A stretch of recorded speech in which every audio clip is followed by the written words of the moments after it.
Now, on 105.9 FM and streaming worldwide on the WMAL app. O'Connor and Company. It's 7:37 on a busy news day here in the nation's capital. As our producer Heather Hunter and my co-host Julie Gunlock solve all the world's problems. Sorry. While we're trying to do a radio prayer. Are you two done? I'm sorry. It's quite all right. We're done. Plenty to discuss here on O'Connor and Company. Coming up at 8:35, Jim Jordan, chairman of the Judiciary Committee. Love that guy. Joining us now, though, Julie Gunlock, is another guy we love. Hanging with the fellas there in Tel Aviv was Matt Foldi, all during, well, what could be one of the most important weeks in world history, the 12-day war. Although, Matt Foldi, first of all, welcome home safely. Good to have you, sir. Thank you so much. Based on the events in the Middle East overnight here, maybe the president's tweet yesterday was a little premature. Is the 12-day war, in fact, over? What's the latest? Well, I was going to say, for your 21st birthday, Donald Trump briefly brought peace in the Middle East yesterday. Yeah. Is the 12-day war going to be a 13 or a 14-day war? I don't know, because, look, this is a war that's been going on since 1979, and I think, Iran violated this ceasefire fairly straightforwardly, firing these ballistic missiles, of which I'm very familiar with at this point, I think 7 times after they had allegedly agreed to stop firing ballistic missiles to try and kill everyone indiscriminately in Israel. And I think the lesson here is fairly clear. Larry, it should be your birthday every day so we could have more peace. And that genocidal mullah terrorist regimes are ultimately going to genocidal mullah terrorists. And I think it is a reminder to us in America that I was confronted with every day in these bomb shelters, that Iran is a different type of cat than the Soviets. And these are people for whom this world is transitory, and you cannot believe what they commit to on paper, because they want to die as shaheeds. I mean, the Ayatollah is an extremist zealot who's currently holed up in a cave because he doesn't want Israel to blow him up. And that's a set of circumstances that's very different from what we in the West are used to dealing with in the trade negotiations and defense pacts that Trump is going to NATO to try and hammer out. Matt, doesn't this latest round of missiles coming from Iran, doesn't this strengthen the argument for regime change? Not necessarily us directing it, but some sort of movement towards regime change. I mean, I think Trump's point when he was talking about making Iran great again is that needs to come from within. I don't think we can truly know what the Ayatollah's approval rating is in Iran, right? Right. And if you're dealing with rational people, I think that you'd have to make the argument that yes.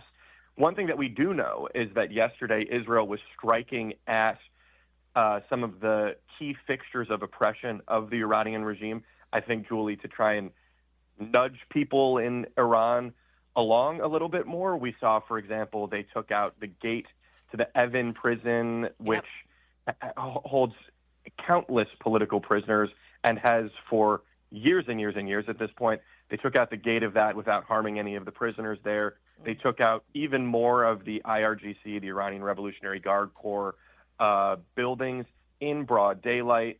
Seems like Israel still has full operational control of the airspace. And what I thought was the coolest to me was I learned when I was in Israel last week, and I've never been to Tehran. I have very little visibility into what it looks like there. But in Palestine Square in Tehran, they had until yesterday a countdown clock to the destruction of Israel, and Israel destroyed that as well. So they're trying to make the case to the Iranian people, look, this is a regime that oppresses you all under the guise of being indestructible. And what is this regime right now? Not indestructible. Yeah. I think it is noteworthy that this last bombing run that the Israelis engaged in, that the president acknowledged was already underway when he announced the ceasefire. He said, all right, Israel's going to finish their drop their load. I think it did go after the infrastructure of oppression, those organizations that have been, beating and jailing and throwing acid in the face of women who show a lock of hair under a scarf. That does make a difference, I would think, for the Persian street, let's call it.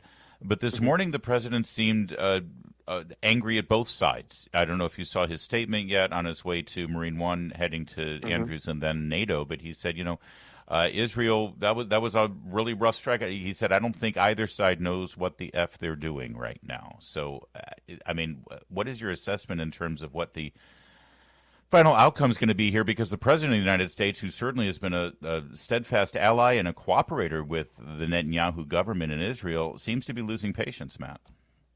I think that this is, for the past 60, 72 days or so, look at Trump's actions in the Middle East and not necessarily his words. It seems like now, at least the Iranians are fully saying that they were played like a fiddle by Trump, Vance, Rubio, Witkoff with these negotiations. And ironically, Trump was doing to the Ayatollahs what the Ayatollahs did to Obama. He was stalling and then accomplished his goal, which was a limited strike on Iranian nuclear facilities. So Trump had some harsh words for both Iran and Israel this morning, absolutely. But at the end of the day, this is a guy who just bombed 3 Iranian nuclear facilities with 0 American losses.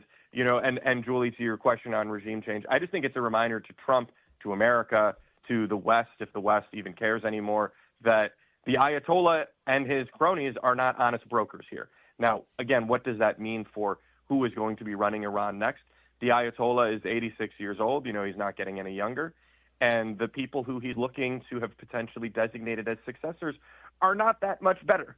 And the shame of it all is that Iran, not necessarily Iran, but Persia, has such a storied culture. I mean, Cyrus the Great was one of the religiously tolerant. It's something that Netanyahu has invoked. He said that, Persia welcomed Jews in the past when Jews were expelled from Israel.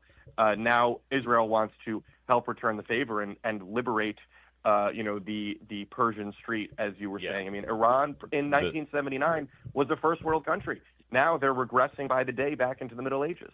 The potential of Cyrus Accords between Iran and Israel really does bring a tear to anyone's eyes who's read the Old Testament, as my people call it, Matt Foldi. Quickly, though, based on your reporting on Capitol Hill and also at the White House, what is sort of how are the political factions breaking down? There's a public face that everybody, for the most part, other than Massey and Rand Paul, are, and Marjorie Taylor Greene, are coalescing behind the president. Is that for real, or is a lot of that just political expediency right now, but there could be some cracks in the support?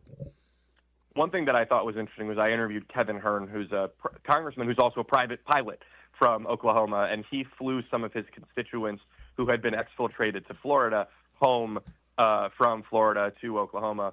And I said, well, I wanted to go noodling with him, but he said he's been very busy trying to pass the one big, beautiful bill. Yeah. And then he'll help you catch one big, beautiful fish with your toes. And he said that right now that is what he's trying to focus on. And Congress is barely good at trying to get one thing done, let alone multiple things done. So how is potential ceasefire in the Middle East going to also track with Trump's domestic legislative agenda? I think that, other than sort of the sticks in the mud that you were just talking about, there's huge support. I mean, every single Republican senator but Rand Paul wrote to Trump a month ago saying, we support your maximum pressure policy on Iran. We support zero nuclear enrichment, which Iran continues to insist upon because they want to use it for a nuclear bomb. And so I think there's still unified GOP support. Okay. Interestingly, there's also some Democratic support. Chuck Schumer's too cowardly, but Steny Hoyer, another Maryland man, he basically said, I support this. The few remaining fairly pro-Israel, pro-Western civilization Democrats in Congress, John Fetterman, said, absolutely, Trump, great job. We're not getting into a forever war. World War III never started. It's already over. Keep up the good work there. So that's, I think, the interesting thing is not so much GOP disunity. They're mostly unified. But it's Trump has gotten some Democrats to say, hey, good job. All right, Matt Foldi. Thank you, sir. Welcome home, young man. Stay safe and stay Thanks, here my in America friend. for a Talk to you while. guys soon. Take care.